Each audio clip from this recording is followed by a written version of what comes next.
अस्सलामुअलैकुम वरहमतुल्लाहि वबरकातुहू।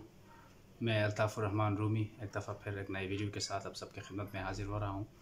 मैं एक दफ़ा फिर आप सबसे माज़िरत चाहता हूँ कि मुझे अक्सर आप लोगों के लिए बाकायदगी से वीडियो बनाने के लिए टाइम कम मिलता है, लेकिन फिर भी मैं कोशिश करता हूँ कि जितना टाइम मेरे पास हो उसके अंदर मैं अपने स्टमरिंग और स्टटरिंग से रिलेटेड जो ऑब्ज़र्वेशंस हैं, जो एक्सपीरियंसेस हैं, जिनको मैंने माजी में फ़ेस किया है, वो आप सब लोगों के साथ मैं शेयर कर दूँ। बहुत सारे वीडियोस ऑलरेडी आप सबने देखे हैं और उनके ऊपर जो भी आप लोगों का रिस्पांस रहा है उसको भी मैंने देखा है। तो अब आज हम एक और चीज़ के ऊपर बात करेंगे कि स्टमरिंग इंसान को कब और कहाँ वो क्यों हो जाती है, कब कहाँ और क्यों हो जाती है। This is a very important question. First of all we need to understand this logic here. For example, मैं एक गवर्नमेंट सर्वेंट हूँ और मुझे मुख्तलिफ़ मीटिंग्स के अंदर जाके मुख्तलिफ़ चीज़ों का जवाब देना पड़ता है। मुझसे सवाल करते हैं तो मुझे उनका जवाब देना पड़ता है, या किसी चीज़ को एक फार्म के सामने प्रेजेंट करना पड़ता है, मुझे उसको किस अंदाज में प्रेजेंट करनी है। तो यहाँ पर एक बात यकीनी है कि अगर मैंने अपनी ज़िम्मेदारियों को सही अंदाज में समझा और उस टास्क के लिए मैंने टाइम से पहले रिक्वायर्ड जो प्रिपरेशन होती है किसी चीज़ को समझने के लिए, उसके ऊपर अबूर हासिल करने के लिए, फिर उसे जाके किसी दूसरे एक थर्ड पार्टी के साथ शेयर करने के लिए जितनी अमाउंट में आपको इन्फॉर्मेशन चाहिए होता है वो आपने लेना होता है हमेशा। अगर आपने अपने फ़ाइल को स्टडी किया मुकम्मल, या अपनी किताब को आपने स्टडी की मुकम्मल, तो फिर आगे जाके उसी को एक्सप्लेन करना, उसको किसी के सामने प्रेजेंट करना आसान होता है, मुश्किल नहीं होता। अगर एक आदमी नॉन स्टमरर है, वो मामूल और रूटीन की ज़िंदगी में हकलापन का शिकार नहीं है, तब भी अगर वो किसी मीटिंग के अंदर, किसी जिरगे के अंदर, किसी महफिल के अंदर वो बग़ैर प्रिपरेशन के अगर जाएगा, तो मैं आपको यकीन से कहता हूँ कि he will be stutter over there. वहाँ वो हकलाएगा, वहाँ उसकी बातों की जो एक कंसिस्टेंसी है, एक फ्लुएंसी है, वो जगह जगहों के अंदर कट जाएगी। वो बात को प्रॉपरली नहीं पेश कर पाएगा क्योंकि उसने तैयारी नहीं किया है। अच्छा, अब यहाँ पर स्टमर इंसान हो जाता है। अगर उसने टाइम से पहले प्रिपरेशन मुकम्मल की तो फिर वो कभी भी हकलाएगा नहीं उस अपने उस तमाम बात के अंदर। अच्छा, अब दूसरी बात क्यों हो जाती है, स्टमरिंग क्यों हो जाती है? तो स्टमरिंग इंसान को हमेशा डर, खौफ, डिप्रेस और प्रेशर की वजह से हो जाता है। जब इंसान किसी एक बंदे के सामने, या बहुत सारे लोग ऐसे होते हैं जिनको क्राउड फोबिया होता है ना, जहाँ लोग 2 से लेकर 10 लोग अगर एक जगह में जमा हो जाए तो इंसान फिर अंडर प्रेशर आ जाता है, वो उनके सामने बात नहीं कर पाएगा, तो उस वक्त भी इंसान को स्टटरिंग हो जाती है।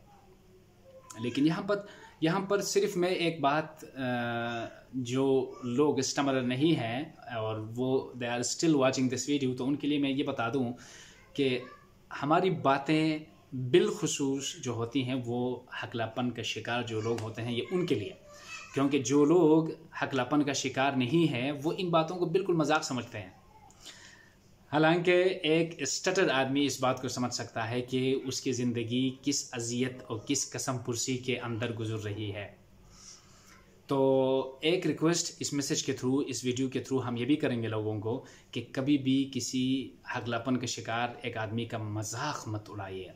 अगर आपसे हो सके तो उसको इंकरेज कीजिए, इंकरेज।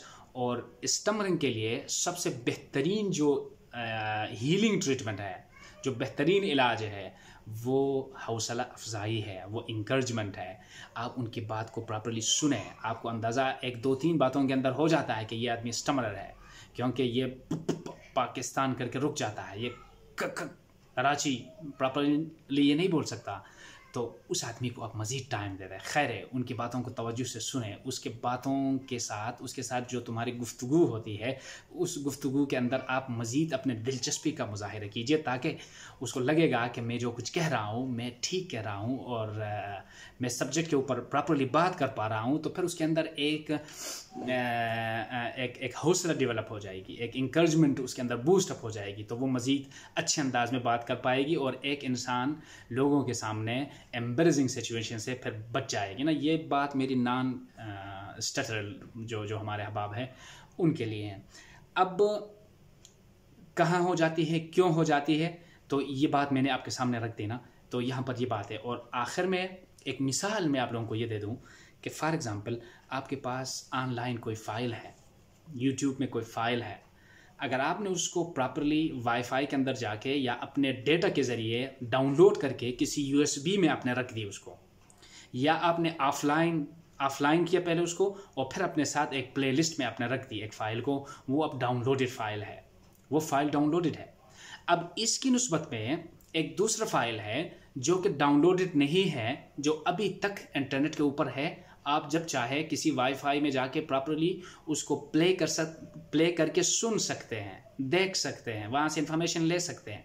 लेकिन फ़र्क सिर्फ इतना है कि पहली वाली जो फ़ाइल है वो डाउनलोडेड है, मतलब ये है कि उसके ऊपर मुकम्मल एक प्रिपरेशन हुई है, उसके साथ थोड़ा बहुत 10-15 सेकंड, 1 मिनट 2 मिनट की मेहनत हुई है, मेहनत करके आपने उस फाइल को डाउनलोड करके रखा हुआ है। तो फिर वो बिला रुके बड़ी तेज़ी के साथ वो चल सकता है।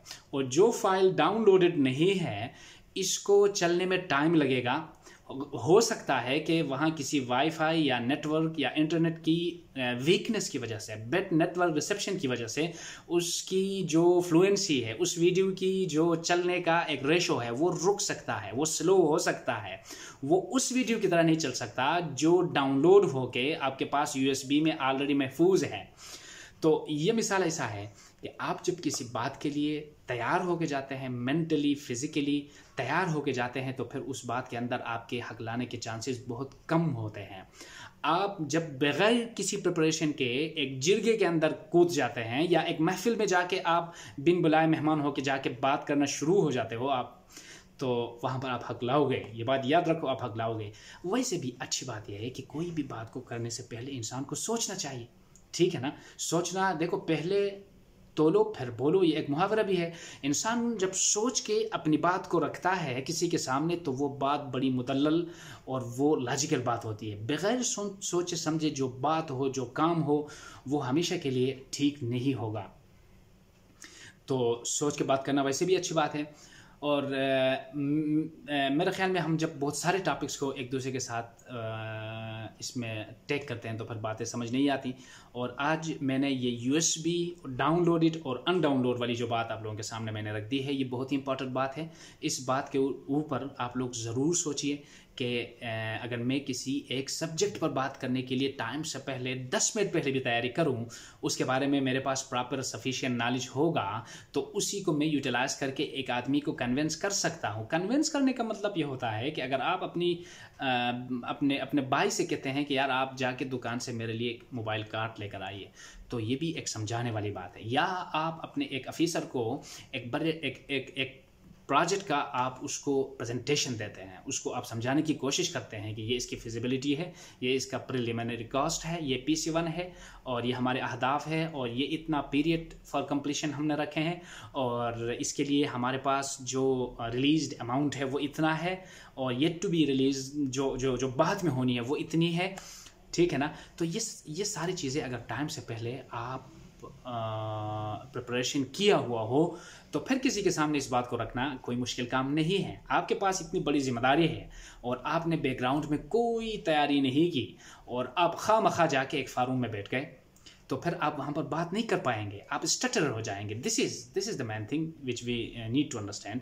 तो इंशाल्लाह हम बहुत जल्द अगली वीडियो के साथ आप सबकी खिदमत में हाजिर हो जाएंगे। लेकिन हमेशा की तरह हमारी वीडियो को आप लोगों के लिए अपलोड करने का जो मकसद होता है वो आप लोगों के सवालात के ऊपर मबनी है। जिस तरह सवालात सामने आ जाते हैं, हम कोशिश करके अपनी वीडियो का जो एक जाविया होता है, हमारा जो सब्जेक्ट होता है, हम उसको उस तरफ लेकर जाते हैं। तो अपना ख्याल रखिए बहुत सारा, और हम मिलेंगे इंशाल्लाह। अस्सलाम वालेकुम।